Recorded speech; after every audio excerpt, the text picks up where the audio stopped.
성부 성자 성령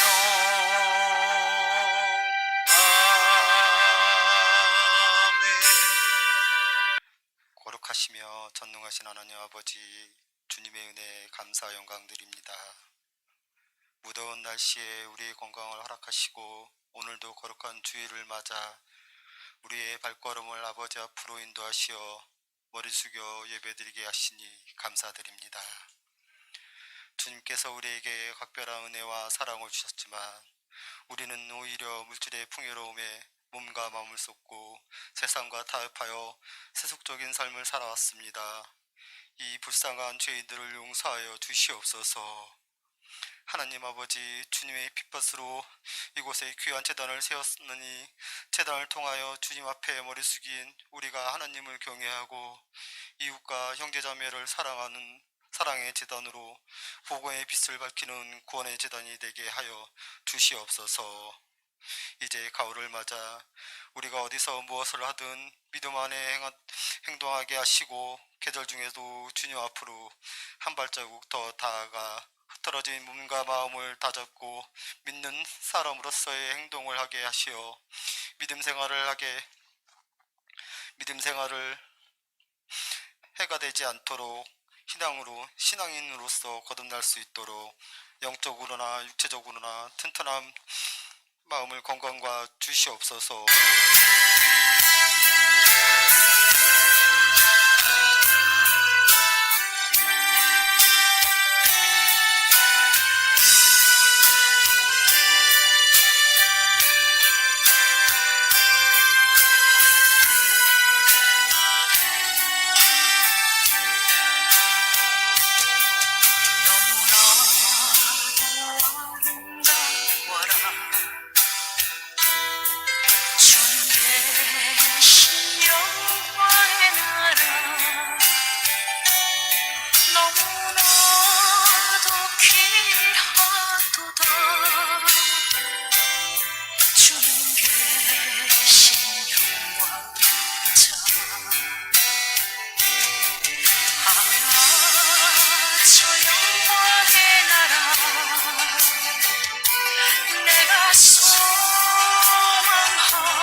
나는 기쁘지 않아.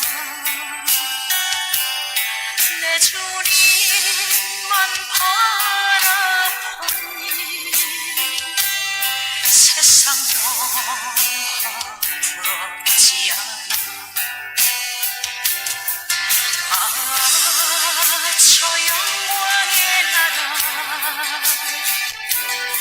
내가 사모하니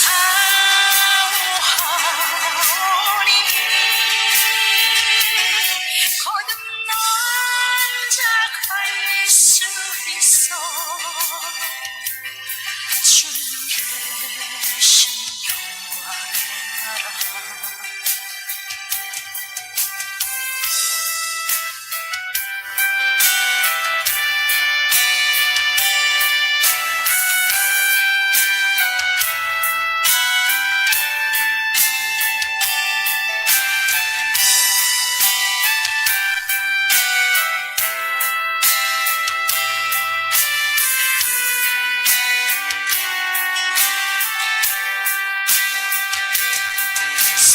사랑하는 형제들이여 기름등을 준비합시다. 주님 나라 곧 임하리니 깨어있어 기도합시다. 저 영광의 나라 나를 기다리오니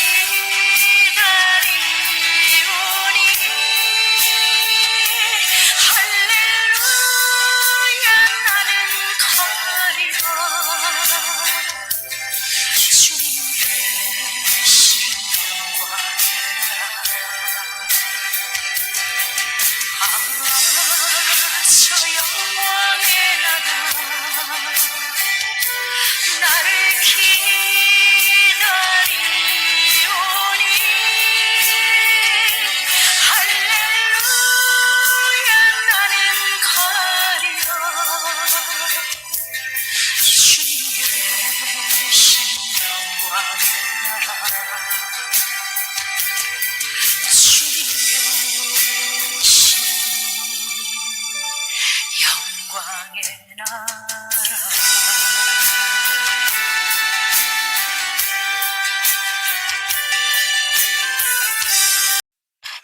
울면서 불렀던 찬송, 평생 잊을 수 없는 찬송, 지금도 이 영광의 나라 찬송을 부르면 울컥하는 것 같아요.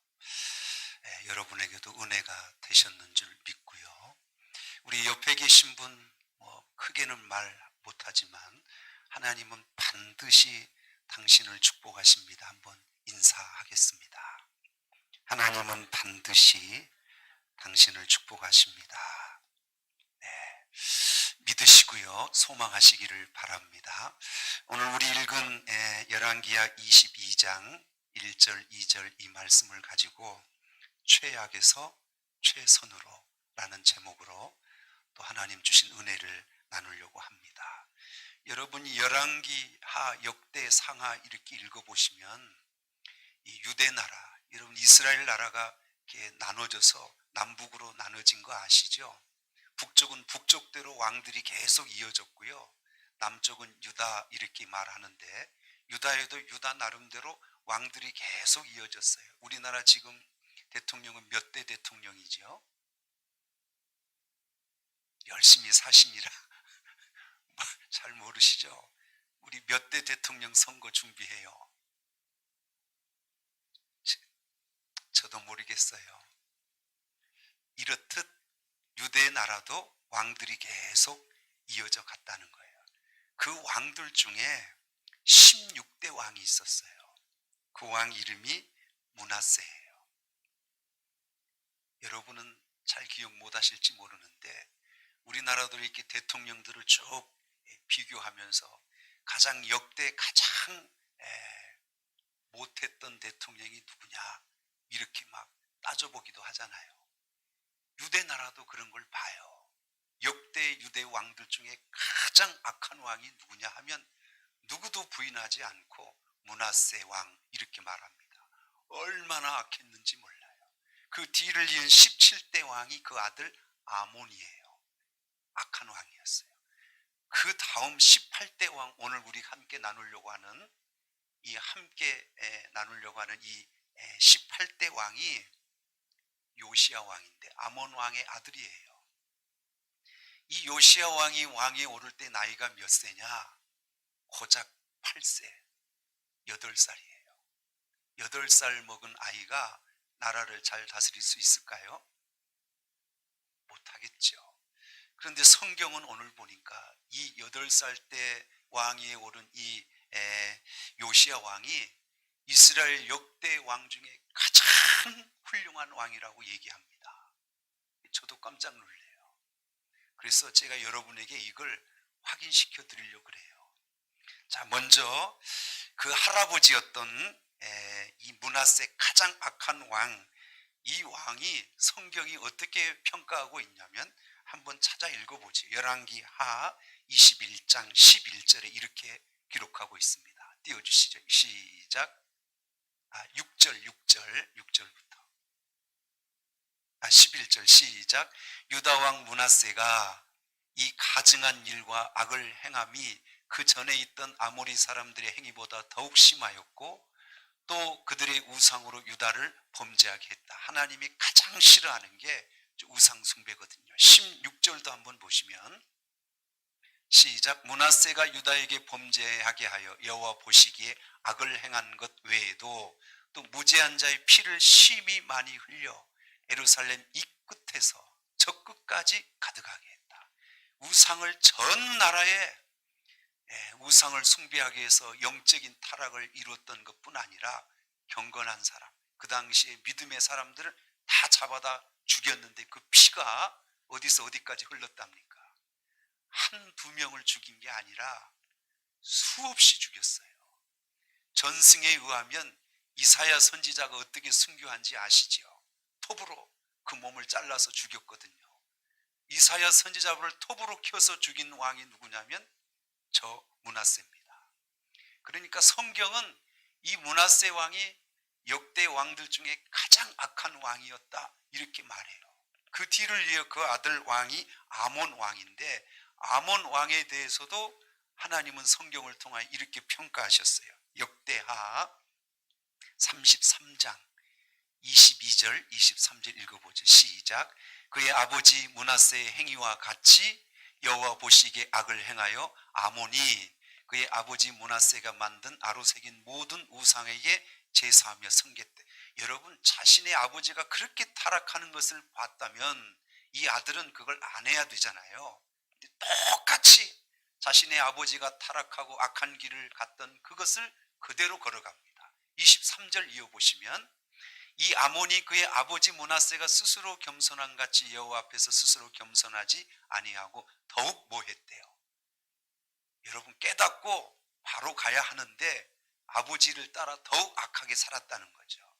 악한 왕이었습니다. 할아버지가 악하고 아버지가 악해요. 그런데 그 밑에 오늘 우리가 함께 나누려고 하는 이 요시야 왕은 성경에 또 이렇게 소개해요. 열왕기하 23장 25절을 보시면, 자, 읽어보시죠. 시작. 요시야와 같이 마음을 다하여 뜻을 다하며 힘을 다하여 모세의 모든 율법을 따라 여호와께로 돌이킨 왕은 요시야 전에도 없고 후에도 그와 같은 자가 없다. 이 성경이 이 요시야 왕을 이렇게 평가하는 건 이 전에도 이 후에도 이런 왕은 없었다는 거죠. 가장 하나님이 보실 때 좋은 왕이었어요. 근데 저는 이해가 안 가는 게 있어요. 이 요시야 왕이 될 때 있죠. 아버지가 아몬 왕이라 그랬잖아요. 아버지가 왕위에 오른 지 2년 만에 자기 부하에 의해 암살당해요. 자기 부하에 의해서 죽습니다. 그래서 그때 그 아들 이 요시야 왕 나이가 8살. 아버지는 왕이 2년 있다가 죽어요. 누구에 의해서? 그 부하들에 의해서 죽어요. 그리고 이 8살 된 이 요시야 왕이 그 뒤를 이었거든요. 그걸 한번 생각해 봅시다. 할아버지가 가장 악한 왕, 아버지도 악한 왕, 2년 만에 암살당해 죽어요. 그 뒤를 이은 요시야 왕은 어떻게 해야 될까요? 우리가 볼 땐 그대로 악한 왕의 계보를 따라가야 될 것 같잖아요. 그런데 이 요시야 왕은 8살의 왕에 오르면서부터 하나님이 인정하신 것처럼 가장 선하고 가장 하나님께서 인정하는 왕이 됐다는 거죠. 왜 이 요시야 왕이 그 어린 8살, 그 어린 나이의 왕이 오르고 나서 이렇게 훌륭한 왕이 될 수 있었을까? 원인, 그 배경이 있지 않겠습니까? 그래서 저는 이 본문을 볼 때요, 이 요시야 왕이 왕위에 올라서 그가 왕의 활동을 시작한 그 모습이 최악이에요, 최상이에요? 제가 볼 때 이렇게 최악의 경우는 없을 것 같아요. 이런 최악의 삶에서 이 요시야는 최선의 삶을 이루어냈거든요. 제가 신앙생활 지금까지 합니다만 우리가 하나님 앞에서 핑계하지 못할 것은, 하나님, 내 환경, 내 배경이 너무 안 좋아요. 지금 내 상황이 최악이어서 나는 안 돼요. 이렇게 말을 못한다는 거예요. 하나님은 최악의 상황도 얼마든지 믿음으로 그것을 이기게 하시고 그 환경을 바꿔내게 하시거든요. 그러니까 환경의 문제가 아니라 하나님은 언제나 뭘로 보셔요? 믿음의 문제로 보시는 겁니다.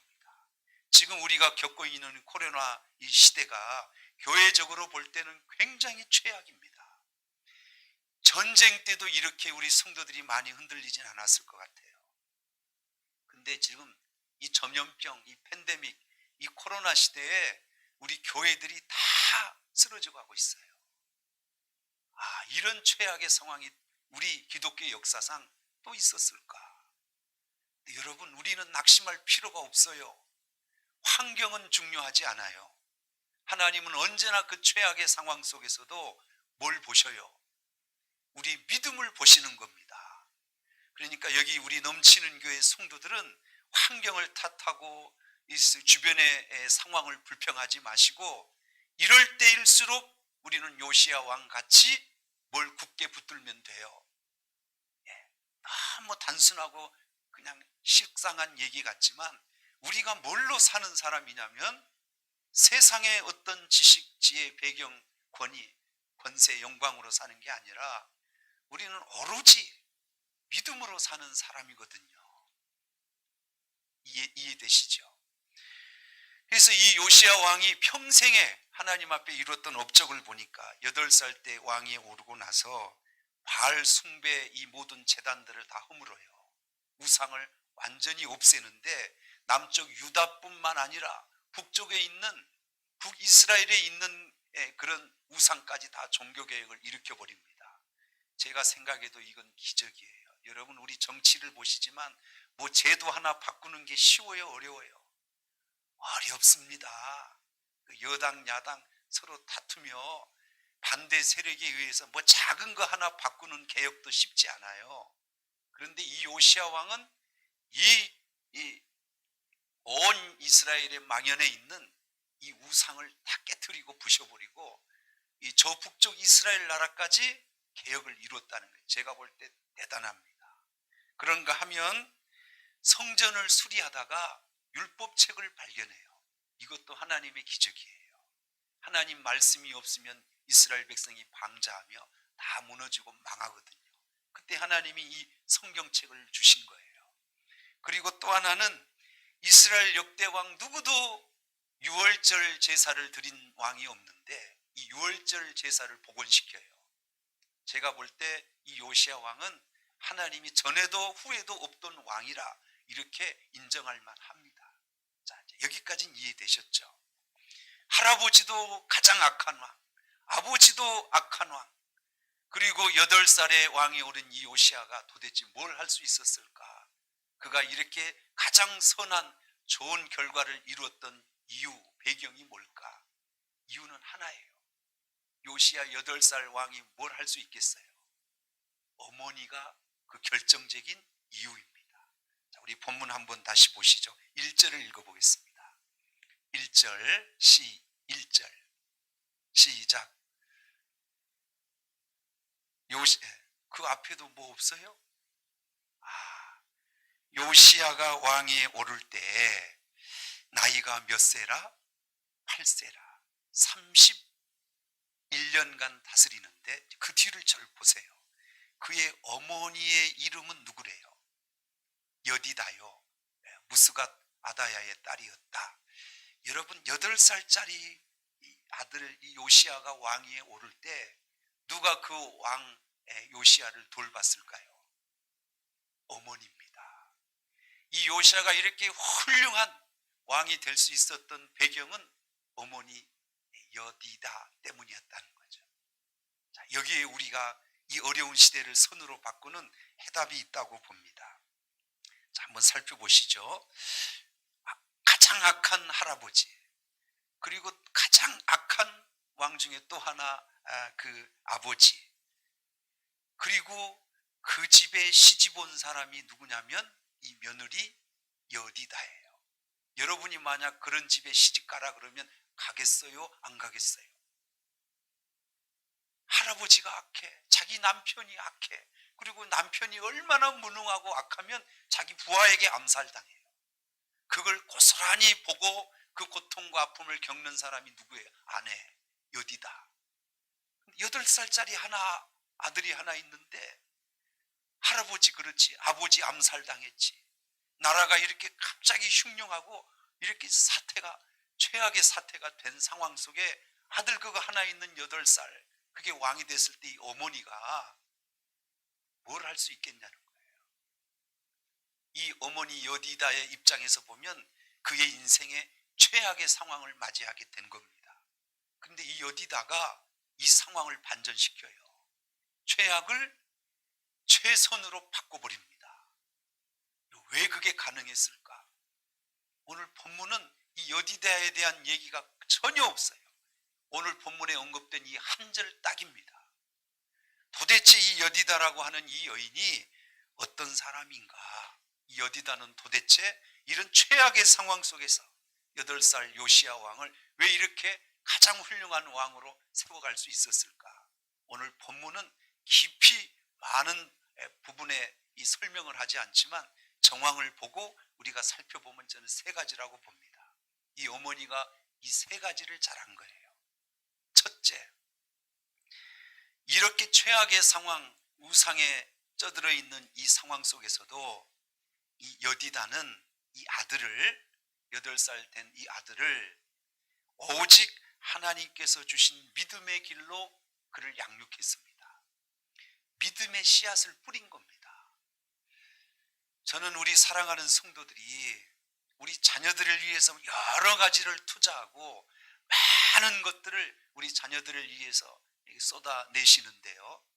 우리가 가장 중요하게 여겨야 될 건 뭐냐면 우리 자녀들에게 믿음의 씨앗을 심어줘야 합니다. 할렐루야. 세상의 학문은 그렇게 큰 효력을 발휘하지 못해요. 1등, 2등 탑을 달려도요, 세상살이는 만만치 않아요. 그러나 믿음의 사람은 어떤 역경과 어떤 환경도 헤쳐나가요. 할렐루야. 우리 자녀들에게 뭘 심어줘야 될까요? 믿음의 씨앗을 심어줘야 됩니다. 너는 할 수 있어. 엄마 아빠는 너를 훌륭하게 가르치지 못하지만 하나님은 너를 인도하신다. 너 8살 뭘 할 수 있겠냐? 너는 위험하다. 너도 아버지처럼 암살당할 수 있다. 그러나 네가 어려서부터 하나님을 의지하고 믿음으로 걸어가면 하나님이 네 길을 인도하실 거다. 어머니가 뭐 할 수 있었을까요? 그가 믿는 하나님, 하나님이 너를 지키면 너는 위대한 왕이 될 수 있다. 하나님을 의지하자. 오직 믿음의 양육을 한 겁니다. 성도 여러분, 지금은 잘 몰라요. 그러나 여러분도 인생을 살아보시지만 세상이 눅눅지 않습니다. 얼마나 많은 어려움과 예기치 않은 어려움들이 우리에게 다가오는지 몰라요. 그걸 무엇으로 헤쳐나가고 이겨내겠습니까? 그건 하나님을 믿는 믿음뿐인 줄 믿습니다. 절대 우리 자녀들을 포기하지 마세요. 더 이상 내가 못 가르쳐서, 더 이상 해줄 게 없어서 엄마 아빠는 너를 못한다 하고 포기하지 마시고, 이럴 때일수록 우리 자녀들에게 믿음을 보여주고 믿음을 심어주는 이 귀한 양육의 길을 걸어가야 할 줄로 믿습니다. 두 번째, 이 여디다가 했던 일은 뭐냐면 눈물의 기도였어요. 저도 이 여디다를 생각해 보니까 이 설교 준비하면서 우리 어머니 생각이 많이 났어요. 우리 어머니도 제가 초등학교 6학년 때 간암으로 세상을 떠났거든요. 우리 어머니 과부가 되셨어요. 이 간경화, 간암이 어떤 병이냐면 이게 간이 돌처럼 굳어서 죽는 병인데 이걸 고치려고 병원비를 대야 되는데요. 병원비를 다 하다가 병원비를 못 대게 되면 이 간이 더 이상 치료가 안 되고 부어서 죽어요. 우리 시골에 무슨 돈이 있겠어요? 돈 되는 건 땅뿐이에요. 땅, 논밭. 그걸 팔아서 아버지 병 치료비로 대다가 더 이상 치료비가 없는 거죠. 결국은 악화돼서 돌아가셨어요. 돌아가신 후에 저희 어머님은 남는 게 빚뿐이었습니다.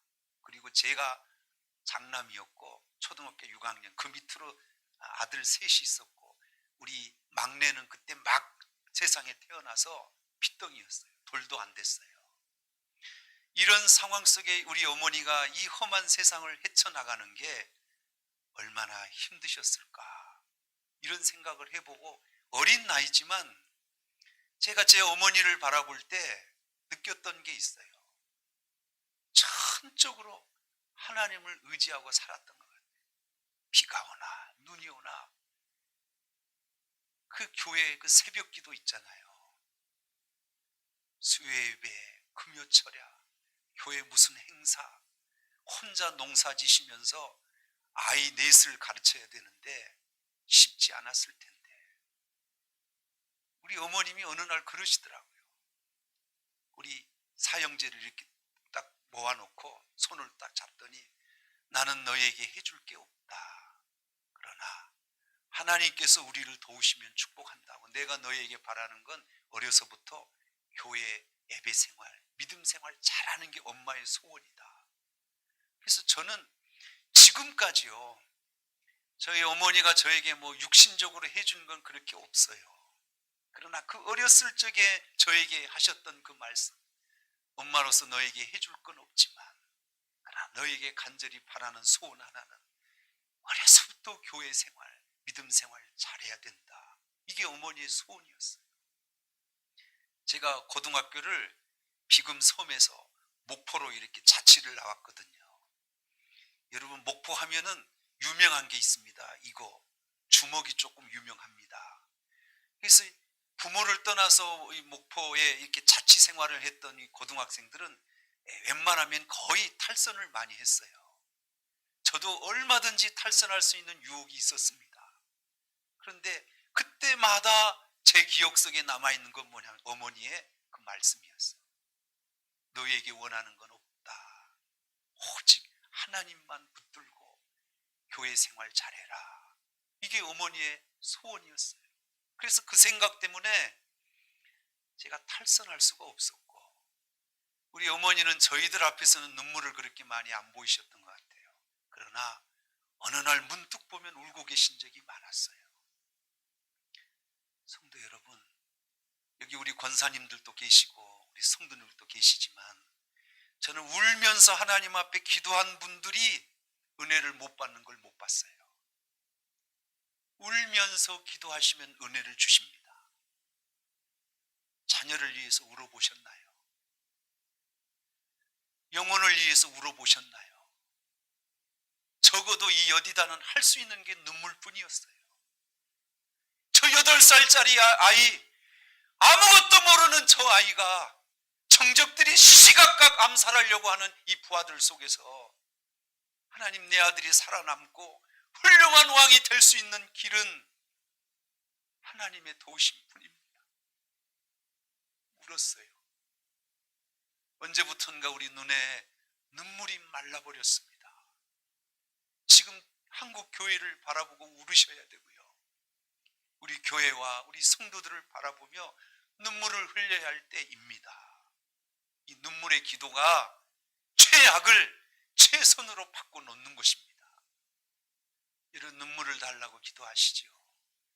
자녀들을 위해서 눈물을 흘리셔야 됩니다. 이게 하나님께서 이 여디다를 통하여 그 아들을 훌륭한 왕으로 세우는 그런 지름길이었습니다. 제가 또 한 가지 이 여디다를 통하여 본 건 할아버지 최악의 왕, 아버지 그 남편도 최악이요, 암살당해 죽었지요. 그러면 여러분, 이 부인, 이 며느리 입장에서는요, 정말 위험한 삶을 사는 거거든요. 이런 어렵고 위험한 삶 속에서도 이 여디다가 걸어갔던 삶이 믿음의 바른 삶이었어요. 우리 자녀들은 다른 걸 안 봐요. 이 부모가 이 어려운 환경, 고난, 역경 속에서도 바르게 사는가, 이거를 보는 겁니다. 그거 하나면 돼요. 나에게 얼마를 양육했다, 좋은 것을 뭘 해주었다, 이게 아니고, 우리 아버지는 바르게 사는구나, 우리 어머니는 이 어려움 속에서도 바르게 사는구나, 이거 하나면 자녀들은 됩니다. 이 어디다가 잘했던 거 하나, 그거예요. 이런 최악의 상황 속에서 바른 신앙이 뭔지, 바른 믿음이 뭔지 몸으로 보여준 겁니다. 눈물을 흘리며. 이 8살짜리 요시야 왕이 이 어머니의 이 영향을 통하여 훌륭한 왕으로 자라가게 되는 거죠. 또 한 가지는 비슷한 얘기겠습니다만 기도입니다. 이것도 저것도 아무것도 할 수 없는 이 여건 속에서 우리가 할 수 있는 건 하늘을 향한 길이 하나 있어요. 그게 뭐예요? 기도입니다. 앞서도 말씀드렸지만 이 8살밖에 안 되는 왕이 언제 죽을지 몰라. 자기 남편을 죽였던 이 부하, 이 신하들이 8살밖에 안 되는 아들 죽이는 게 어려워요, 쉬워요? 남편 왕을 왜 죽였겠어요? 자신들이 차지하려고 죽였겠죠. 근데 8살짜리가 왕이 올랐는데 이거 죽여야 되는 거죠. 파리 목숨이었습니다. 그런데 이 여디다가 믿는 게 하나 있었어요. 아무리 내 남편을 죽였던 저 정적들도 하나님이 막으시면 어떻게 못할 거다. 여러분, 믿어지시나요? 하나님을 움직이는 힘이 뭐예요? 기도예요. 남편을 죽였던 저 신하들, 저 부하들 호시탐탐 이 8살 아들을 죽이려고 노리는데 하나님, 누가 내 아들을 지켜줄까요? 저 무서운 세력을 누가 막아줄까요? 여디다 이 어머니, 여린 어머니가 그걸 막아줄 수 있을까요? 그래서 의지할 수 있는 건 누구예요? 하나님이 내 아들을 살려주셔야 돼요. 하나님이 내 아들을 지켜주셔야 된다. 그리고 날마다 눈물로 기도했다는 거죠. 저도 지금까지 믿음의 길을 걸어옵니다만 기도의 능력은 대단합니다. 제가 가장 마음 아픈 건 사람의 마음이 바뀌어졌을 때예요. 정말 힘들어요. 이럴 때 사람의 마음을 다시 되돌리고 그 바뀌었던 마음을 다시 회복시키는 길은 설득 사람의 방법으로는 안 돼요. 사람의 마음을 바꾸는 힘은 우리를 창조하신 하나님뿐이에요. 성도들이 시험 들거나 성도들이 어떤 마음의 변화가 있어서 이런 어려움에 처하면 제가 신방하지요. 여러분, 신방이 다 답은 아니더라고요. 그래서 신방하고 그때부터 그분의 이름을 부르고 매일 기도하면 제가 하는 건 없지만 어느 순간 보면 그분 마음이 돌아와 있는 거예요. 사람의 마음을 바꾸는 건 뭐다? 기도다. 여러분, 지금 우리가 뭐 해야 할 때일까요? 기도해야 될 때입니다.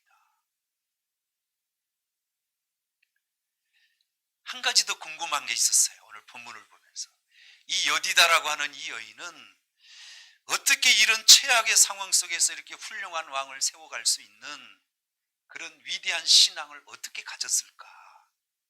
근데 제가 아무리 살펴보려 해도 이 여디다에 대한 내용은 여기 한 절뿐이라요. 다른 곳에 이 여디다의 행적이 없어요. 도대체 어떻게 이런 귀한 믿음을 가졌을까? 유일하게 근거가 될 만한 게 하나 있다면 그 이름입니다. 이 아버지가 이 여디다를 세상에 낳았을 때, 출산했을 때 지었던 이름이 여디다인데, 여러분도 여러분 자녀가 태어날 때 이름을 지을 때 대충 지어요? 몇 달 고민하고 숙고하고 지어요? 왜냐하면 평생 그 이름이 그 자녀의 삶이 되기 때문입니다.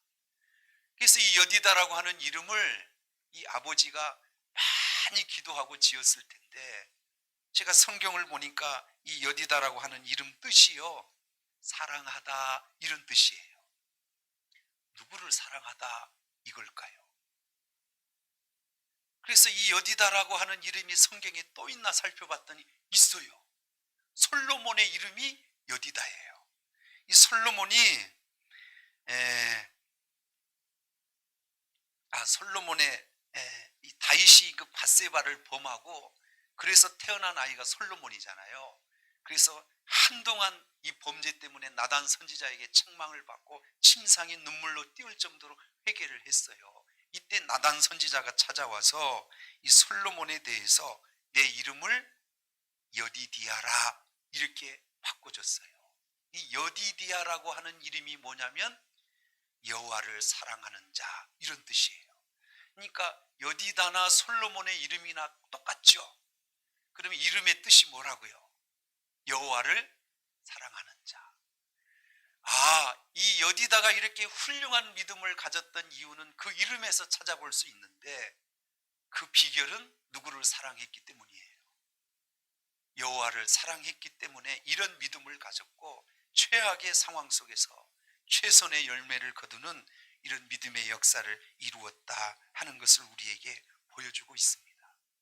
혹시 우리 성도들 가운데, 목사님 저는 지금 최악이에요, 어떻게 할 길이 없어 보여요, 이런 분이 있다면 이 여디다처럼 하나님을 사랑하시면 됩니다. 하나님이 여러분을 사랑하시게 하면 됩니다. 할렐루야. 그럼 여러분 물어볼게요. 하나님은 어떤 자를 사랑하실까? 우리가 어떻게 해야 하나님이 나를 사랑하실까? 이름의 뜻이 여호와의 사랑을 입는 자, 이런 뜻이에요. 하나님이 우리를 어떻게 어떻게 해야 사랑하실까? 그래서 성경을 찾아봤더니 잠언 8장 17절 한번 띄워주시죠. 읽어보시죠. 시작. 나를 사랑하는 자들이 나의 사랑을 입으며 나를 간절히 찾는 자가 나를 만날 것이다 그랬어요. 인지상정이에요. 심는 대로 되는 거예요. 우리가 먼저 뭘 하셔야 돼요? 하나님을 사랑하셔야 돼요. 할렐루야. 하나님은 우리하고 인격이 거의 비슷해요. 나를 미워하는 자는 하나님도 뭐 하셔요? 미워하시고, 하나님도 사랑하는 자는 사랑하시는 거예요. 그러니까 여러분이 하나님의 사랑을 입으시는 비결은 하나님을 지극히 사랑하시면 됩니다. 할렐루야. 하나님을 사랑하십시오. 아침에 눈 뜰 때부터 저녁에 눈 감을 때까지 사랑하는 사람은 기억에 있어요, 없어요? 눈 뜰 때도 그 사람, 잠자리에 들 때도 그 사람. 여러분, 사랑하니까 그 사람 생각이 우리 머릿속에 가득한 거거든요. 여러분 세상을 살아가면서 여러분 기억 속에 아침부터 저녁까지 하나님 생각이 가득하신지요? 그게 사랑하는 겁니다. 하나님을 사랑해 보십시오. 하나님은 우리의 최악의 삶을 최선의 삶으로 바꿔 가십니다. 할렐루야. 하나님의 사랑을 입는 방법 중 두 번째가 뭐냐면 사도행전 13장 22절을 한번 보시죠. 읽어보시죠. 하시고 다윗을 왕으로 세우시고 증언하여 이르시되 내가 이새의 아들 다윗을 만나니 내 마음에 맞는 사람이라 내 뜻을 다 이루리라 하시니라. 두 번째 하나님의 사랑을 받는 비결이 하나님 마음에 맞으셔야 됩니다. 내 마음에 합한 삶을 사셔야 됩니다. 하나님은 어떤 삶을 마음에 합하다 하실까? 믿음으로 사는 거예요. 하나님이 가장 귀하게 보시는 게 저는 예배라고 봅니다. 예배는 누구나 드릴 수 있는 게 아니에요. 여러분 코로나 시대를 통해서 우리가 확인한 게 있잖아요. 예배 드리는 게 그렇게 당연한 게 아니었구나. 얼마든지 예배를 못 드릴 상황들이 올 수도 있구나. 이럴 때에도 우리가 예배의 자리를 지킨다는 건 쉬워요, 어려워요? 쉽지 않습니다. 그래서 하나님은 예배하는 자를 사랑하세요. 마음에 합한 자라고 여기시는 겁니다. 여러분 생명처럼 여기셔야 돼요. 그게 하나님의 마음에 우리가 합한 자로 가는 길이기 때문입니다. 이해되시면 아멘. 여러분 하나님을 사랑하시고 어떻게 하면 내가 하나님 마음에 합한 자가 될까 고민하시며 그 길을 걸어가실 수 있기를 주의 이름으로 축원합니다. 솔로몬이 1000번제를 드렸어요. 기브온 산당에 가서 매일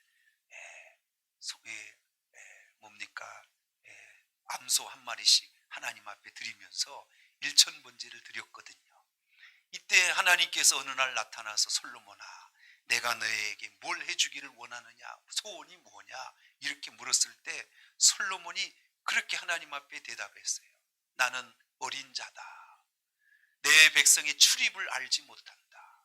내 백성을 재판할 지혜를 주옵소서 이렇게 구했어요. 이때 하나님이 대답을 이렇게 하셨어요. 열왕기상 3장 10절에 보니까 한번 띄워보시죠. 솔로몬이 이것을 구하매 그의 말씀이 주의 마음에 든지라 합했다 이 말이죠. 솔로몬이 뭘 했을 때 하나님 마음에 들었다는 거예요. 하나님이 원하는 걸 구했기 때문에 부귀영화가 아니고 이 백성을 재판할 지혜를 달라. 그랬더니 하나님이 너는 내 마음에 합하다 이렇게 말했다는 거죠. 여러분 하나님이 뭘 해야 그분의 마음에 우리를 합한 자라고 여기실지 많이 고민하셔야 됩니다. 기도도 그러니까 어떤 기도를 하셔야 될지 여러분이 구분하셔야 되고 어떤 일을 계획하고 이뤄나가는 모든 과정이 하나님 앞에 합한 길인가를 따져보셔야 됩니다. 그래서 그 길을 걸어가시면 하나님이 솔로몬에게 말씀한 것처럼 내 마음에 든다, 합하다 이렇게 여기시는 거죠. 한 가지만 더 나누면 신명기 6장 5절을 한번 보겠습니다. 읽어보시죠. 시작. 너는 마음을 다하고 뜻을 다하고 힘을 다하여 내 하나님 여호와를 사랑하라. 여러분 하나님을 사랑한다는 건 가식으로는 안 돼요. 제가 우리 성도들에게도 몇 번 얘기 드린 것 같은데 1년에 365일이잖아요. 근데 아내가 남편에게 이렇게 얘기해요. 여보, 365일 중에 364일은 당신하고 자고 그 하루는 내가 옆집 아저씨하고 잠 잘게. 그러면 여러분, 사랑은 누구를 많이 사랑하는 거예요? 364일은 남편하고 자고 이웃집 아저씨하고 하루 잔대요. 그럼 누구를 많이 사랑해요? 아니, 대답 좀 해봐요. 예? 그럼 남편이 나를 엄청 사랑하는구나, 그렇게 하세요, 이렇게 말할 남편이 있어 없어? 있어요 없어요?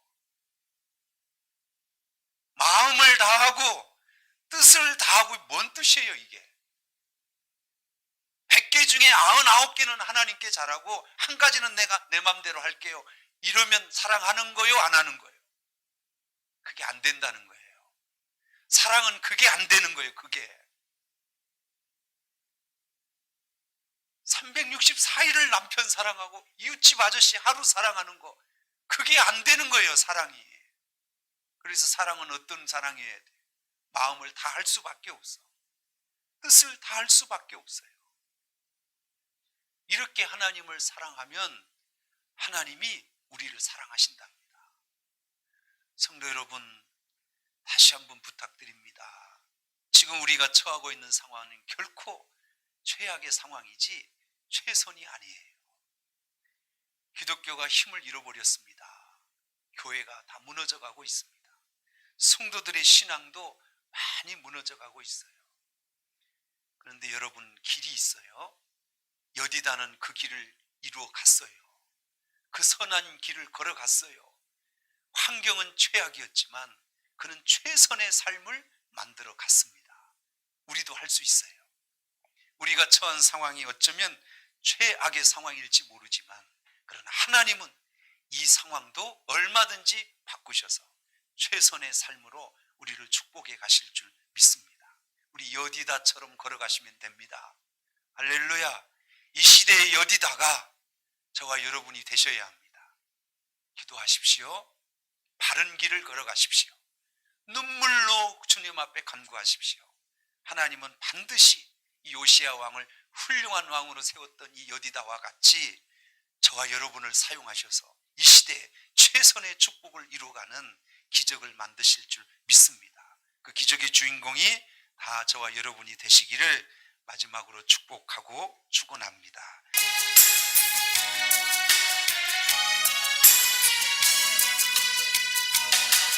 내가 걷는 이 길을 혹 굽어드는 수가 있어도 내 심장이 울렁이고 가슴 아파도 내 마음속으로 여전히 기뻐하는 까닭은 하나님은 믿으십시오. 믿음의 사람은 실패하지 않습니다. 내가 세운 계획이 꼭 빗나갈지 모르며 나의 힘만 덧없이 쓰러질 수 있지만 나 여전히 인도하신 주님을 신뢰하는 까닭은 주께서 내가 가야 할 길을 잘 아심일세. 어두운 밤 어둠이 깊어 날이 다시는 밝지 않을 것 같아 보여도 내 신앙 부여잡고 주님께 모든 것 맡기리니 하나님을 내가 믿으세. 지금은 내가 볼 수 없는 건 너무 많았어. 너무 멀리 가물가물 어른거려도 운명이여 가라. 나 두려워하니 아니 만사를 주님께 내어 맡기리. 차츰차츰 안개는 걷히고 하나님 지으신 빛이 뚜렷이 보이리라. 가는 길이 온통 어둡게만 보여도 하나님은 실수하지 않으신다네. 차츰차츰 그렇습니다. 하나님은 어두워 아무리 삶을 둘러있는 이 안개를 걷어내십니다. 하나님 우리의 삶을 어둠에서 빛으로 인도해 가십니다. 하나님은 실수하지 않으십니다. 주여, 하나님은 실수하지 않으신다네.